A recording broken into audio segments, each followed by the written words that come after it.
Hello everyone, welcome. Glad that you're here. I'm sorry our broadcast was delayed a bit. It's turbulent times and we're now here, and I have some moments of distraction, if nothing else, and some moments of truth to help us get through this crisis. I just realized that it's only been 2 weeks since we were grounded here around Washington, D.C. I cannot believe that it's only been 2 weeks with the quarantine thing, and it feels like at least 6 months. And there's an old saying that familiarity breeds contempt, and I'm afraid that's what's going on right now. So all of you who have been in a dream having wonderful family time are beginning to wake up to reality. A friend of mine who works in a restaurant said, it's really, April 1st is doomsday, and I know the Congress is passing a bunch of things, but it is really serious because a lot of people will have to find places to stay and so forth. So the financial realities are beginning to come up over the horizon. But today I'm going to talk about several things. I have a wonderful friend named Steve Turner who lives in England. He's a poet, and his most famous poem is just a short saying. It says, "History repeats itself, has to, because no one listens." That's true of this moment in our nation's time in the world, because I've been thinking, I was adopted by older parents. My mother was born in 1900, I was born in 1942. So I have a memory of a full century, and my mother used to tell me stories about the flu epidemic in World War I. And I'm going to follow this. If any of you would be interested in listening to a talk, I'm developing one. It'll be a while before it happens.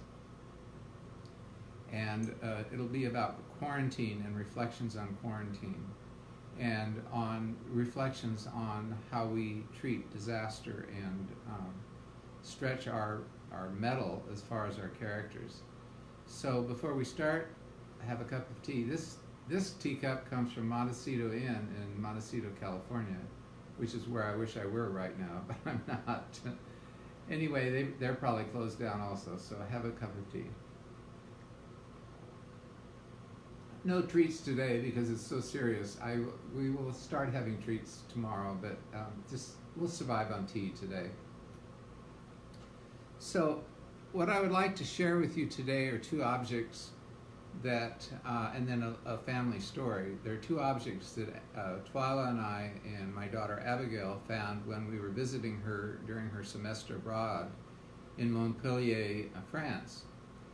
There was a flea market, and out of all the things that were there, I was wanting something really that would be personal and precious to me, because I want to talk about art objects when I get done with these two. So these are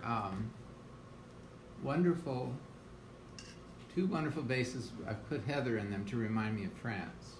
We found these in France, and it turns out that, I've got them reversed. It turns out that veterans in World War I had very little pensions.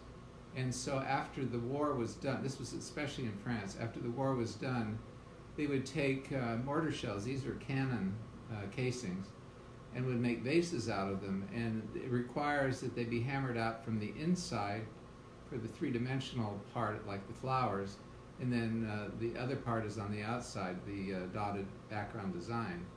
These two are amazing because the flowers, they look like, I'm not sure what they are, maybe somebody out there could tell me what they are, but they look like fuchsias, but I think they might be something else, because the stamen has the symbol of the Trinity, like the fleur-de-lis. And the stem looks like roses, so I'm not sure what they are. If someone out there knows, please tell me. So these are casings. On the bottom you can see there's a stamp. Let's see if you can get it up there. Yeah, there it is. There's a number and a code. I think it's called, oh my. It was marked 15th of December. It's an L53 or something. Anyway, but it was the 15th of December, when these were made during World War One.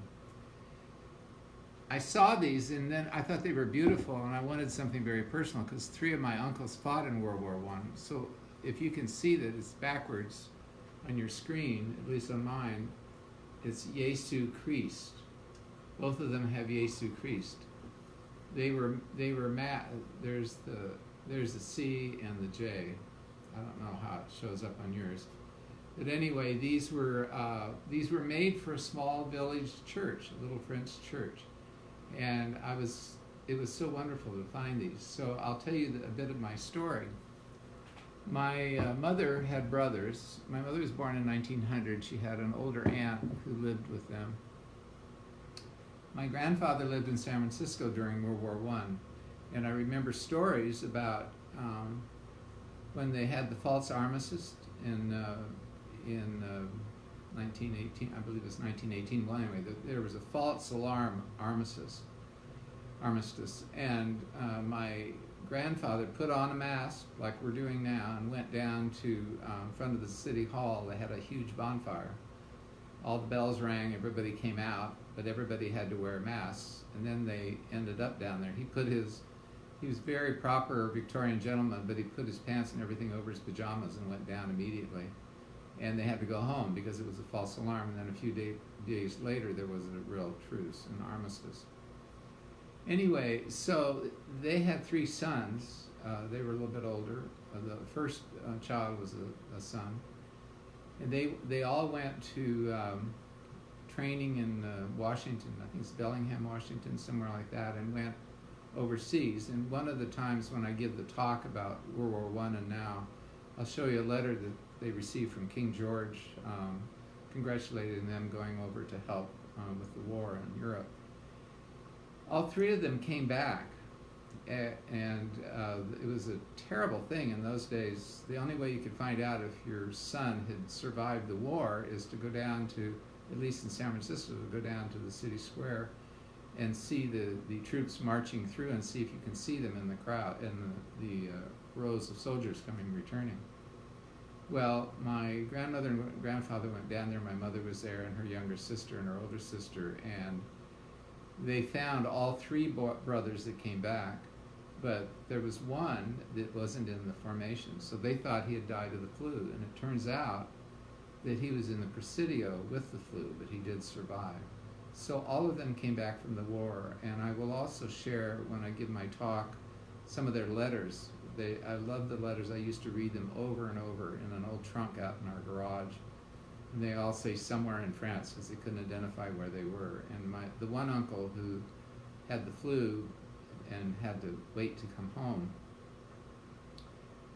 really found his relationship with God over there.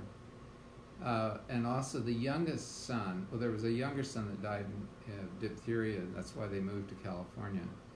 But the next youngest son had extreme PTSD. In those days, they called it St. Vitus dance, which is, I guess, something like palsy. It's a medieval term. Anyway, the Victorians were still in medieval terms. So today, these vases are valuable to me not because they are expensive art objects. And that's the thing about art. It's not, in the past, a lot of us, especially since before now, would value art like for a monetary value or investment value or something, a prestige value. That's not the role of art. That's not why I collect. Art is a way to tell us the truth about ourselves, and it's part of the creative spirit of man. I've been thinking a lot about just the loss of hope that we have right now. And I've been thinking a lot about touch and sense and music, those 3 things. And touch, sense, and music will be what I will talk about within the context of quarantine. I would advise all of you and encourage you to look at a website called calvarystgeorges.org. It's in New York City. It's an Episcopal church. Every week they have study groups on the sermon in the lectionary. And this Sunday the lectionary was on the man who's born blind, whose eyes were cured by Jesus by applying mud. And the study before is just amazing. an amazing, really amazing interpretation, not even an interpretation, but a revelation of that scripture and how we read it with our own eyes today. And then the Sunday sermon is even more profound. And one of the things the minister said in the sermon that was really interesting, he said that quarantine can bring integration. I'd say it can also produce disintegration. Art objects for me are ways to tell stories. They're a way to connect with the past, like Steve Turner's poem. It's a way to remember. It's either to remember a relative, it's to remember something, it's a way of remembrance through beauty. And one of the things on the broadcast on the study talked about Karma is Dead as a title. It's really excellent. And I'll talk more about that when I give my talk. So I would just encourage you to think about it, because we're left with the only alternative, if we look at the media all the time, we're only left with the survival of the fittest, as if the creation and created things are just neutral, that all that there is DNA and survival of the fittest. So I've been doing a study on fingerprints, which will be part of the talk, and it's just very interesting. And the fact is that our outdoor creation, I'd invite all of you and encourage all of you to take at least 2-minute walks. 2 minutes, sorry. That was a Freudian slip. I've been taking 2-mile walks. Forget the 2 minutes. It won't help. Anyway, but I'd encourage you to do that, because our world is not neutral. It is not just an empty stage for us to struggle with survival. It is a way for God to minister to us. And I encourage you all to read Psalm 91 and pray it and read it, sing it, whatever you can do over your family and your work and whatever you're doing. I want to end with a point of levity here. This is getting too heavy. There's such a thing as a long drink, and I was reminded by someone who saw this that it has some other prurient interest, but that's not why I'm showing it to you. This is how I think most people feel right now, because we've been locked up with our families for a while now, 2 weeks more or less. And it seems, for me, it seems like it's been 6 months. But I want to show you this. It's a Sprite bottle. I got it as a joke for a friend, and I think that's kind of how we all feel. We're kind of stretched to the limits, and our patience is about to pop off the top. So I thought you would like this, and I present this to you as a moment of laughter for the afternoon. This is, instead of desserts, it's much more fun and much healthier. Anyway, so I hope you have a good afternoon, and I'm glad that you came for tea. Tonight we'll be reading the 5th chapter of Lion, Witch, and the Wardrobe, and we'll continue from there. I'll look forward to seeing you. It's at 7 tonight. These are from 3 to 3:30, and they're both about 20 minutes long. So have a good day. Goodbye, and God bless.